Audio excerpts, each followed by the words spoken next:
අද මම ඔයාලත් එක්ක ෂෙයා කරගන්න යන්නේ කොහොමද cluster lash extension set එකක් remove කරගන්නේ කියලා.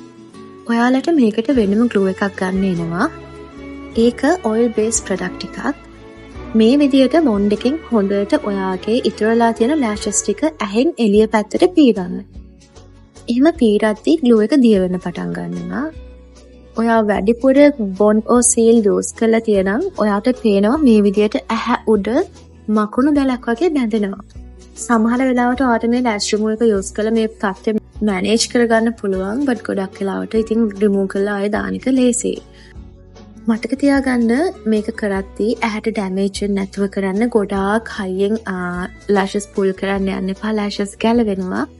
මේ ප්‍රොඩක්ට් එකට lashes damage වෙන්නේ නැහැ. ඔයා ඒ glue එකට ඔයාගේ bond and seal එක දිය වෙන්න අවශ්‍ය time එක දෙනවනම්.